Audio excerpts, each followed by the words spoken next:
So, being an artist and a curator, it's not an easy job, I think, or maybe it's not the usual way. But how did you started this these two career parallel? I always like to say that I'm an artist and a lecturer, and then the curator when it needs to be pointed at. In Novi Sad, when I was just starting to be a professional artist, I realized that there is a lack of infrastructure and lack of curators that are dealing with the younger generation of artists. So I think it was somehow spontaneous thing that we needed someone to be an organizer of events and exhibitions as well. So I teamed up with colleagues from the Academy of Art, and it just happened to be that I took up the role of a curator. Eventually I realized that I love it, because I was curious to find out different artists and different perspectives on things and artworks. So I just enjoyed to research about other artists as well. So we are in Novi Sad.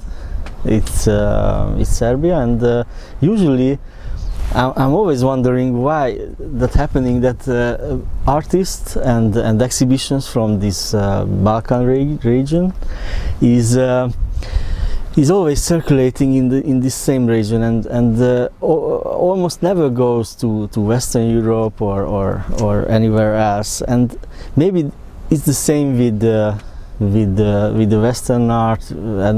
But what do you think? Because this region now is so fragmented.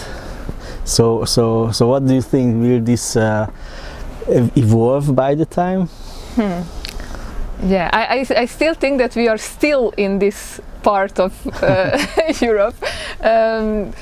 We were being a bit exoticized during the war and during the 90s. But after that, I think nobody cared for us anymore. I always had the best communication and relationship with Austria and Vienna, and this is the neighboring countries that are curious about us and wants to hear us. But it's really hard for going further. Vienna is an interesting place, because first of all, everyone wants to go to there because it's so Western and so the normal Europe, and a lot of cool things happens, like the Albertina program is wonderful and amazing, and then there are many others, the 21st century, MUMOC, and so on. We can count on that endlessly. And I think there is no alternative for Vienna. But what is your opinion on that? For a couple of years, I tend to say that I'm living in Novi Sad but working in Vienna, because of all the scholarships, grants and the residencies that I got to do there. It was something that really opened up my career. I think that Austria has this amazing art scene that is open for other different cultures as well, but also very curious about us and wanting to give space for Serbian and artists from the Balkans as well. So There is no alternative for Vienna. Okay. For now, yeah. Currently, I'm also working at a project that is founded by the Angewandte Academy of Arts, the Academy of Applied Arts, and it is a one-year grant program which I'm developing with 4 other female artists from Vienna. So it's really a place where I got a chance to really work professionally. In Serbia, I like to joke about it that I'm only an amateur artist, and the professional employment is me being a teacher at the academy. But being an artist and the curator is only an amateur thing. Well, originally the amateur was someone who's interested in art, so it's not the basic stuff, but someone who really loves to do art. But actually, it's quite normal here. I mean, in Hungary as well, that a lot of artists must work as I don't know, museum guy or even a cashier at the shop or anything, because from art only very few people could make money. And this is well, actually this is changing when you go further and further. But I think that you can even be even more in a way better artist if you have those parallel lives, different experiences during your lifetime. So I think even if you are working different things, it's just a plus.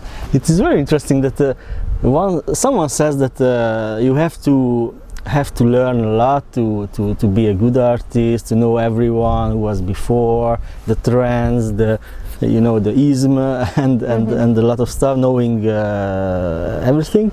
On the other hand, I regularly meet people who doesn't have any background, any background, but an excellent artist, and it's also a way and maybe even cooler. So I look up to those people, okay. Because I'm not one of them. Yeah. It's really, I think it's a blessing if you have that, and if you really have this lucky charm to have these amazing ideas, and which can be also original ideas. For me, because I went to school, it gave me a lot of pressure, because I had to know what was being done before, not to copy someone, even though I don't know I'm copying that one. So I'm an artist who really loves to research and to learn a lot, and then from that experience to try to make something new or different. I'm not sure if art is teachable. I mean that if you look at the artworks and you look 100 or the thousands, you have an idea what is art. But can you learn it? So in another way, because you are on the other side. So can you teach the art for someone who don't have any idea? That's a big question. I still don't know the answer for it. But from my experience, I use the terminology of making a place where something can happen. So in a way, the experience of being a teacher is someone who is making a pedestal, or who is making a scene for the students to come up with something and to create whatever they want. So in a way, I'm just someone who is giving them a postament, a scene, and then whatever happens on that stage is up to them. And I even had this project, home workouts, which was borrowed from sport terminology. When you are at home, you can work out easily with minimal equipment, minimal time, really little effort. I use this exercise methodology for exercising art as well. And I use it for the past 4 years with my students, where I don't expect from them to make a serious, pretentious work of art, but I'm asking them to work out with me. Work out the art with me. So these are really little assignments that everyone can do in 2 minutes at home, whenever they have these 2 minutes available, with objects that are close to them. Sport exercises at home can use bottled water instead of weights.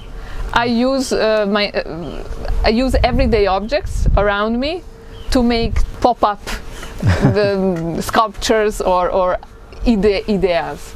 So in a way, I would say that I'm not teaching art, but we are practicing creativity that maybe one day can be beneficial for them to make a serious work of art. And do you know the results so far? So I mean that once your student graduated, is he or she can work as a real artist, or he or she goes to the shop or managing a bank or something like that? Yeah, so I'm very fresh teacher, so I only have now it's the 3rd generation that finished, so it's only 3 generations that finished the academy, and I have to say that I'm following them, and we are still in contact, and they really have already made some public appearances and exhibitions, and working in design studios, and even in the Museum of Contemporary Art. I just heard about this good news about my student Vanja Novakovic. So I really hope that we gave them this scene and stage, and that they can use it and they will be successful, hopefully. Okay, talking about you a little, almost every result what I got from Google with your name was this fantastic animal, this orangutan from Vienna. But I'm not sure if this really represents you well. But first question, okay, starting from zero, do you have at all some favorite artworks? I would say the home workouts is something that I started with my family first, from 2013, and then I use the same methodology with my students, which is still a work in progress and very close to me. So I would say the home workouts is really my basic artistic, curatorial, pedagogical work, and also an autobiographical. But the Emil project and the research that I did at the Schönbrunn Zoo in Vienna is something more serious, more engaged, and in a way more critical toward this Anthropocene society that we live in, and something that I really enjoyed working on, because I was working with different institutions, scientists and artists, so it was really nice collaborative experience. I wanted to ask that why is your family is so important to you, because in a lot of series of you they showing up or you talk about these people. It's maybe because I'm a workaholic, and I tend to speak only about my researches and my projects and artworks, and I felt that I'm losing my family in a way, and the only way to incorporate myself in the family mode is to incorporate my family in my art. So I think that was the process of doing it. Even though I was not thinking of it beforehand, I just realized it afterwards that in order to be close to my family, I had to use them in my art. Basically, you simply steal them for the art. Yes. My mother was really someone who introduced me to photography. So she was really how would I say, an inspiring photographer, and she would instruct me how to pose, how to smile. She had all these objectives for the camera, and she taught me everything about photography, and she was making photographs of me, instructing me. So when I left from home, the only one who stayed and in a way left to be photographed was my father on the couch. you saw that. Yeah, even if he's not moving. Yes. So he was not that interested in being instructed. So I made a joke because my mother was always sad because of me and my brother leaving from home. I made a joke. Well, don't stop your photographing career. You can find someone around you, like, for example, our dad. So she really listened to me and tried to engage with him, but after 3 weeks she got bored with it, and she gave me back the negatives, everything, and she said she will not be a photographer anymore, and she's fed up, and because my father is always at the same place with the same face. And but then when I scanned the negatives, I realized that she really catched something very similar to her predecessors, you know, the Venuses and Goyas. So I use those pictures also in exhibitions. I exhibit my father on a television screen as a slideshow because he was watching television during when he was being photographed. So this is something that I symbolically putting him on the screen. And my mother was making these beautiful collages, shopping lists, not to forget what to buy her. She knows that I'm a visual type, so she was making artworks for me. So she was also interfering in the art system with that. So we are communicating like this, and I would say that these exercises or artworks that are created is more about practicing family and being close to each other in a way. But don't you think then you could never abandon, never stop making art, because then if your everyday life is full with art, even if you just got something for making a shopping list, but still it's around us, no? Don't you think that? Yeah, and I would always say that art is the everyday. Thank you very much.